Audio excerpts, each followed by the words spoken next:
నూతనంగా ఏర్పడిన మహబూబ్నగర్ కార్పొరేషన్లో కాంగ్రెస్ పార్టీ తన ప్రచారంలో దూసుకుపోతుంది. అందులో భాగంగా 39వ వార్డులో కాంగ్రెస్ పార్టీ నుంచి పోటీ చేస్తున్నటువంటి హజీరా బేగం తరఫున కాంగ్రెస్ పార్టీ జిల్లా ప్రధాన కార్యదర్శి సిరాజ్ కాద్రి విస్తృతమైనటువంటి పర్యటన చేస్తున్నారు. ప్రచారంలో భాగంగా ప్రస్తుతం మనకు ఆయన అందుబాటులో ఉన్నారు.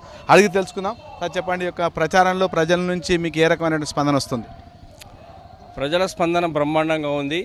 2 ఏళ్ల ప్రజాపాలనలో రేవంత్ రెడ్డి గారి నాయకత్వంలో ప్రతి వీధిన ఎన్ఎం శ్రీనివాస్ మహబూబ్నగర్ నియోజకవర్గంలో మహబూబ్నగర్ మున్సిపల్ కార్పొరేషన్లో ఎన్ఎం శ్రీనివాస్ రెడ్డి గారి నాయకత్వంలో ప్రతి వీధిన డ్రైనేజ్ కావచ్చు, సీసీ రోడ్లు కావచ్చు, ఎక్కడికక్కడ వీధి లైట్లు కావచ్చు, చాలా శరవేగంగా అభివృద్ధి చెందుతూ ఉంది ఈ కార్పొరేషన్లో. అందులో ఎన్ఎం శ్రీనివాస్ రెడ్డి గారి ఆశీర్వాదంతో కాంగ్రెస్ పార్టీ బలపరిచిన అభ్యర్థి మా సతీమణి అయినటువంటి హాజిరా బేగం గారిని అత్యధిక మెజారిటీతో గెలిపించాలని ఈ నూర్ నగర్ మరియు సింహగిరి, సంజయ్ నగర్ వాసులందరినీ, ప్రజలందరినీ నేను కోరుతా ఉన్నాను. ఈ 39వ డివిజన్లో ఎన్ఎం శ్రీనివాసరెడ్డి గారి అండతో ఖచ్చితంగా అభివృద్ధి పదంలో పెడతానని చెప్పి నేను 39వ వార్డు ప్రజలకు అందరికీ తెలియజేసుకుంటా ఉన్నాను. మీరు వార్డులో తిరుగుతున్నప్పుడు ఏ సమస్యలు మీ దృష్టికి వస్తున్నాయో వాటి పరిష్కారం మీద ఏ విధమైనటువంటి చర్యలు చేపట్టబోతున్నారు? దాదాపు 9 సంవత్సరాలు పరిపాలించినటువంటి బీఆర్ఎస్ పార్టీ ఇక్కడ విధి లైట్లు కానీ, అండర్ గ్రౌండ్ డ్రైనేజ్ కానీ, సీసీ రోడ్లు కానీ కనీసం పట్టించుకోని పరిస్థితిలో ఉన్నటువంటి దీనాస్థితిలో ఉన్నటువంటి ప్రజలు ఈరోజు ఎన్నికలు జరగకముందే ఎన్ఎం శ్రీనివాసరెడ్డి గారి నాయకత్వంలో, ఎన్ఎం శ్రీనివాసరెడ్డి గారి అండతో ఇక్కడ ఉన్నటువంటి ప్రజలకు ఐమాస్ లైట్లు కావచ్చు, మన సీసీ రోడ్లు కావచ్చు, ఇంద్రమ్మ ఇండ్లు కావచ్చు, ప్రభుత్వం నుంచి వచ్చినటువంటి సంక్షేమ పథకాలన్నీ కూడా ప్రజలకు చేరే విధంగా మేమందరం కూడా కష్టపడతా ఉన్నాం. మా కాంగ్రెస్ పార్టీ కార్యకర్తలు, ఇక్కడ ఉన్నటువంటి డివిజన్లో ఉన్నటువంటి ప్రజలందరూ కూడా, వారందరూ కూడా మాకు పెద్ద ఎత్తున మద్దతు తెలిపి మాకు అండగా నిలుస్తామని చెప్పి తెలియజేస్తూ ఉన్నారు. ముఖ్యంగా చాలామందికి ఇంకా రేషన్ కార్డు లేవని, తర్వాత సొంత ఇండ్లు లేవనేటువంటిది, కొన్ని ప్రాంతాల్లో తాగునీటికి కూడా ఇబ్బంది అంటున్నారు. అంతర్గత రహదారుల పట్ల కూడా కొంత ఇబ్బంది ఉందని చెప్తున్నారు. వాటి పరిష్కారానికి ఏం చేయబోతారు? వాస్తవ పరిస్థితి మీరు చెప్తున్నటువంటి పరిస్థితులన్నీ కూడా వాస్తవమే.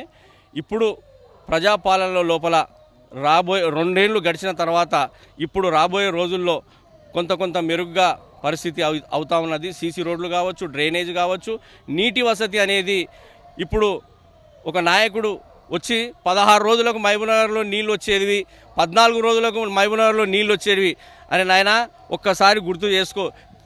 మన దివంగత మాజీ మంత్రివర్యులు జయపాల్ రెడ్డి గారి హయాంలోనే కోయిల్ సాగర్ లిఫ్ట్ ఇరిగేషన్ అయింది. రామరెడ్డి గూడెం కాడ ఫిల్టర్ బెడ్ కట్టి మహబూబ్నగర్కు తాగునీటిని రామన్పాడు బంద్ చేసి మహబూబ్నగర్ కోయిల్ సాగర్ లిఫ్ట్తోన మహబూబ్నగర్కు తాగునీటిని సరఫరా చేస్తూ ఉన్నారు. అందులో భాగంగా మీరు 9 ఏళ్ళు పరిపాలించి మిషన్ భగీరథ పేరుతో దోచుకున్నారు. కానీ ప్రజలకు ఒక్కసారి చూడండి, మీరు నూర్ నగర్ కానీ, సింహగిరి కానీ, సంజయ్ నగర్లో కానీ ఎక్కడ కూడా నీళ్ళు వచ్చే పరిస్థితి లేదు. తాగునీటి సమస్య మీరు ఈ ప్రాంతంలో ఇక్కడ చిన్నదర్పల్లి నుంచి ఈ లైన్ మొత్తం దాదాపు ఒక 3-4 వార్డులు తాగునీటికి చాలా ఇబ్బంది ఉంది. దాదాపు మేము చిన్న ఉన్నప్పటి నుంచి కూడా 30-35 సంవత్సరాలు తాగునీటి ఎద్దడి ఉంది. ఇప్పుడు ఎన్ఎం శ్రీనివాసరెడ్డి గారి నాయకత్వంలో కొంత మెరుగు పరిస్థితి ఉంది. ఎక్కడెక్కడ బోర్లేసి తాగునీటి సమస్యను తీరుస్తూ ఉన్నాం.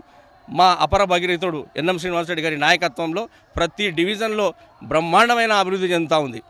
ఈ యొక్క కార్పొరేషన్లో కాంగ్రెస్ పార్టీకి ఎందుకు ఓటేస్తారనుకుంటున్నారు? అనేకమైన హామీలు వాటిని అన్ని కూడా అమలు చేయలేదనేటువంటి ఆరోపణ చేస్తున్న ప్రతిపక్షాలు. ఈ ప్రాంత ముఖ్యమంత్రి యనుమల రేవంత్ రెడ్డి గారి నాయకత్వంలో ఈ ప్రాంతం అభివృద్ధి చెందుతూ ఉంది.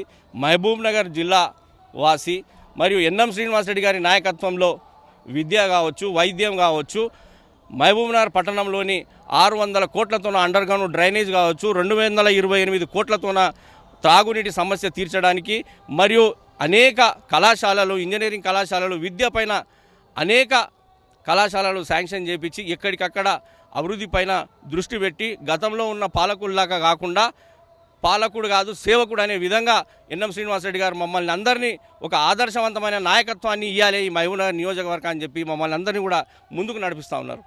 సిరాజ్ కాద్రి గారు చెప్తున్నాడు, మొత్తంగా వచ్చేటువంటి ఎన్నికల్లో కాంగ్రెస్ పార్టీ ఘన విజయం సాధిస్తుంది. 2 ఏళ్ల ప్రజాపాలనలో ఈ యొక్క మహబూబ్నగర్ కార్పొరేషన్కు ఏవైతే నిధులు తీసుకురావాలనో ఆ స్థాయిలో నిధులు తీసుకునేస్తున్నటువంటి ఎమ్మెల్యే ఎన్ఎం శ్రీనివాసరెడ్డితో పాటు సొంత జిల్లా అయినటువంటి సీఎం కూడా అధిక నిధులు ఇస్తున్నటువంటి ప్రజలు తమ వెంటనే ఉన్నారనేటువంటి అభిప్రాయాన్ని ఆయన వ్యక్తం చేస్తున్నారు.